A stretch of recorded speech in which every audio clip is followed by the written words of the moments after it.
saya mempersiapkan diri saya untuk menjadi seorang pengusaha. Meskipun saya nggak tahu, entah nanti mau mulainya bagaimana, wong saya nggak punya modal, itu urusan nanti. Kenapa saya melakukan itu? Untuk diri saya, bukan untuk orang lain.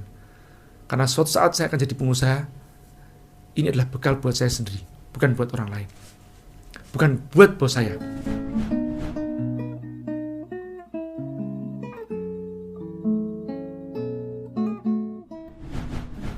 Ayah saya berpesan, kalau kamu nanti kerja, jangan nyari duit, tapi bangunlah yang 3 hal ini.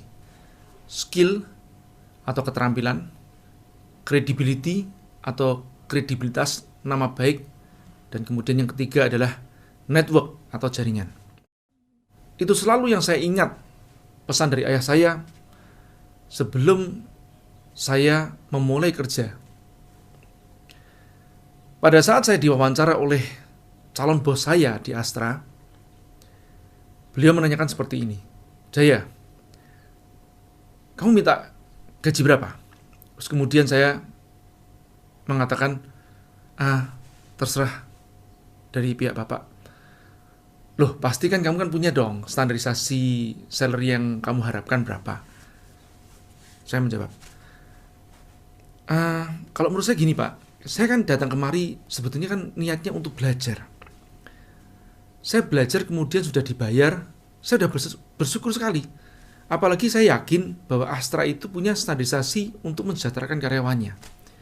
Saya ikutin saja pak. Oke, kalau gitu kamu serahin ke kita ya. Iya pak. Dan kemudian saya diterima dengan gaji pertama 1.100.000 tahun 97 tanggal 29 Maret. 1.100.000 masih dipotong pajak tapi sisanya terima Rp973.000. Saya diterima di Astra Microtronics Technology, pabrik chip untuk HP dan perangkat-perangkat komputer lainnya, dengan posisi technical buyer atau bagian pembelian di bidang barang-barang spare part fabrication atau fabrikasi. Kenapa saya disebut technical buyer? Karena memang saya lulusan teknik elektro. Hanya saja pada saat itu saya tidak menangani hanya di bidang elektronik, tapi juga lebih banyak ke arah bidang machining shop. Nah, tentu saja saya perlu waktu untuk belajar tentang hal itu. Di hari pertama, pada saat saya masuk kerja, saya langsung menghadap ke bos saya. Permisi pak, saya boleh bicara? Oh ya, silakan duduk, C. Gimana, C? Jadi begini Pak, saya ingin membuat suatu pengakuan. Apa itu, C? Saya baru tahu Pak, kalau ternyata ini pembelian spare part-nya itu semuanya ke luar negeri Pak ya? Loh, ada masalah apa, C ya? Ya, gini Pak, saya sebetulnya nggak bisa bahasa Inggris Pak. Hah? Maksudmu? Iya Pak, saya bahasa Inggrisnya bisa dikatakan kurang lancar. Lah, terus kamu kok bisa lolos tes? Bagaimana? Nah, itu Pak, saya dapat bocoran Pak. Testingnya Astra itu kira-kira percakapannya seperti ini. Nah, itu setengahnya saya hafalkan Pak. Waduh, celaka nih. Beliau bilang seperti itu. Tapi ya sudah, karena sudah terlanjur kan, terus beliau menanyakan lagi. Terus gimana sih? Udah terlanjur nih. Nah, begini Pak, kalau Bapak berikan saya kesempatan, saya akan belajar dengan sangat cepat. Itu yang saya katakan kepada beliau. Kemudian beliau mengatakan, ya nggak ada pilihan lagi, C. Baik Pak, saya akan belajar dengan sangat cepat. 3 bulan kemudian, saya bisa dikatakan mulai lancar lah. Saya beli buku grammar, kemudian saya belajar menirukan kawan saya pada saat mereka berbicara. Misalkan pada saat mereka mengatakan, halo, can I speak to? Halo, can I speak to? Saya tirukan pokoknya apa mereka bicaranya, saya tirukan semuanya. Saya seperti kayak Bio begitu. Nah, singkat cerita, 3 bulan kemudian lumayan lancar, bisa speak kan lah. Begitulah bahasa Inggrisnya.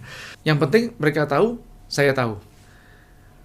Dalam perjalanan saya belajar di Astra, ada hal-hal yang kadang-kadang lucu pada saat makan siang terutama.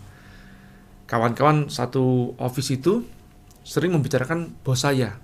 Bos saya sering disebut dengan namanya Mr. Perfect, karena orangnya sangat perfeksionis banget.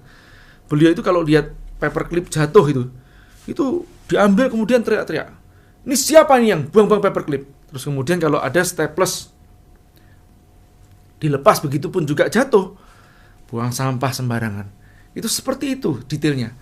Nah, saking beliau detailnya dan perfeksionisnya, itu namanya bekas staples yang beliau buka itu dikumpulin dalam satu kotak transparan kecil begitu, kemudian sampai sudah penuh sebegini, diselotip, dijadikan koleksi, ditaruh di depan mejanya beliau. Dan itu sudah ada 2 kotakan kumpulan bekas staples yang dibuka dan dikumpulkan sama beliau.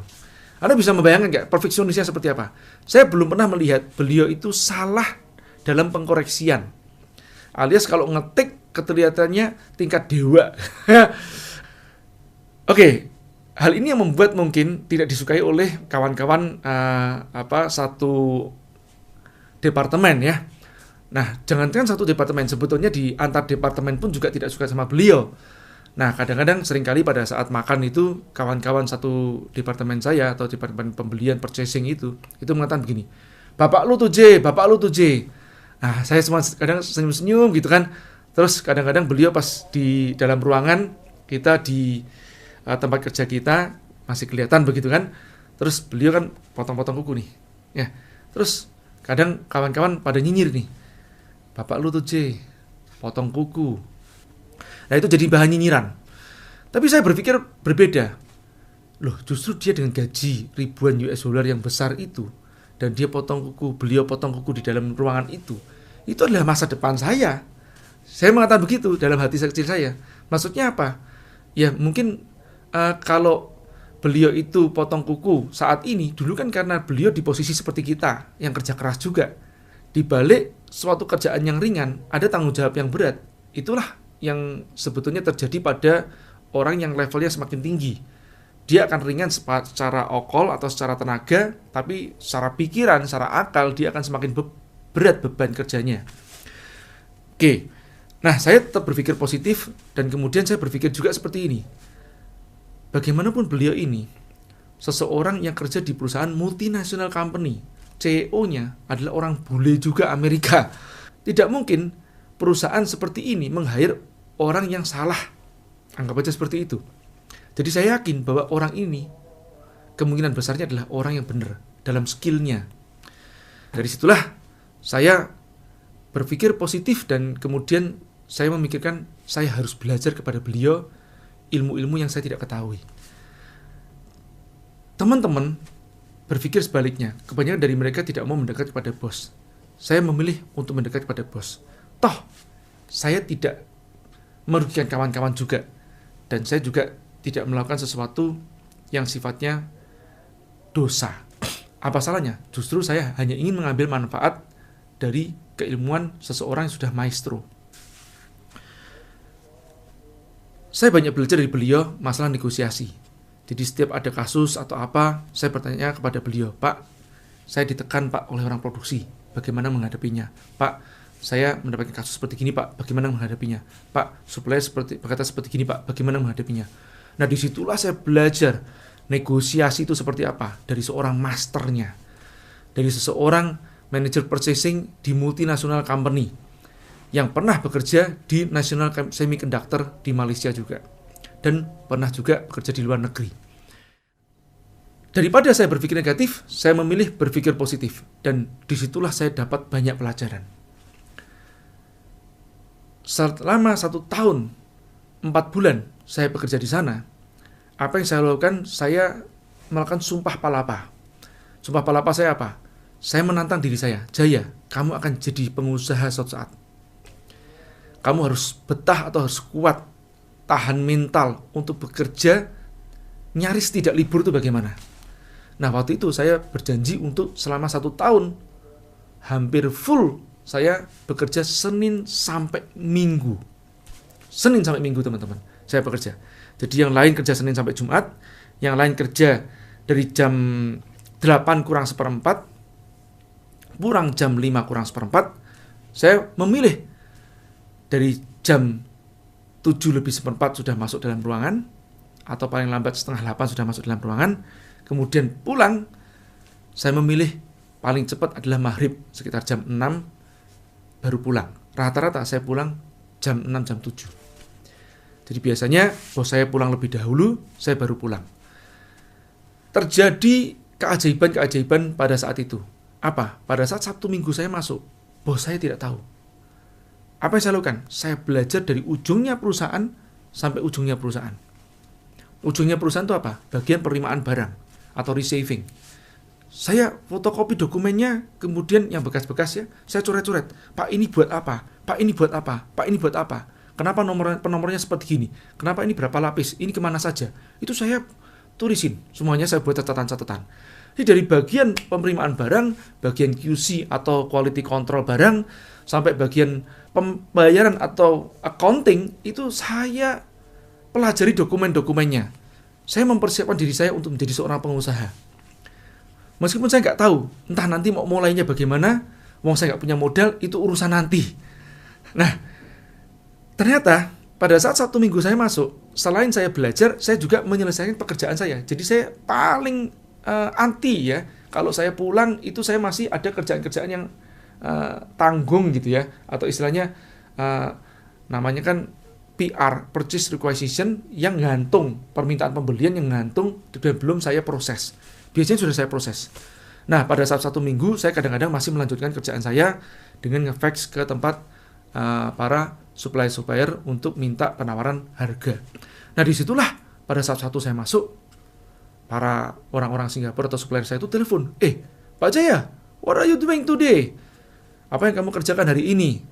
Kan ini Sabtu, dia bilang begitu. Terus saya tanya, ada apa masalahnya dengan Sabtu? Saya tanya begitu kan.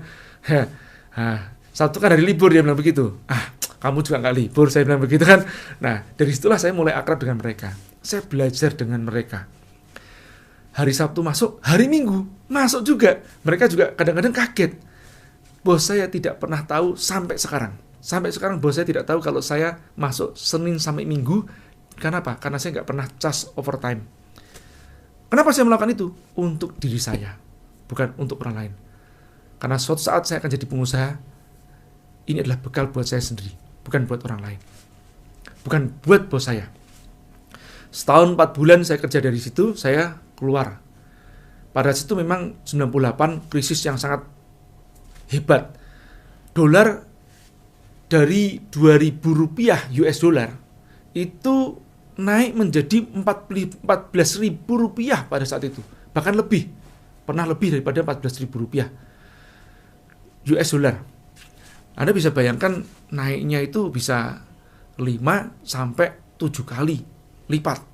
Nah, sementara di Batam, kehidupan dengan menggunakan currency yang kebanyakan adalah Singapura dolar. Jadi Anda mau minum itu dihitung pakai Singapura dolarnya berapa, kebanyakannya seperti itu tuh teman-teman. Nah, jadi Anda bisa bayangin nggak, krisis itu terasa banget pada saat di Batam. Karena memang kedaulatan pangan di sana kecil, rendah gitu. Nah, disitulah saya memutuskan, udahlah ini mungkin saatnya aku keluar. Dengan gaji yang pada saat itu sudah naik, meskipun 2 kali lipat setelah setahun ya, masih juga terasa kurang. Udahlah, ini krisis nih. Saya putuskan, ini saatnya aku keluar. Saya keluar dan saya berpamitan kepada bos saya. Kalau bukan dikarenakan pendidikan Astra, mungkin tidak akan bisa saya menjadi seorang pengusaha seperti sekarang ini. Saya berterima kasih kepada bos saya, berterima kasih kepada Astra. Itu yang selalu saya, itu selalunya dihapus ya. Saya mana tadi kok blank aku. Yang penting mereka tahu, saya tahu, ya, dan sebaliknya. Dan sebaliknya dihapus ya. Di saat itu, saat itunya dihapus, bentar ya. Pada saat itu dihapus,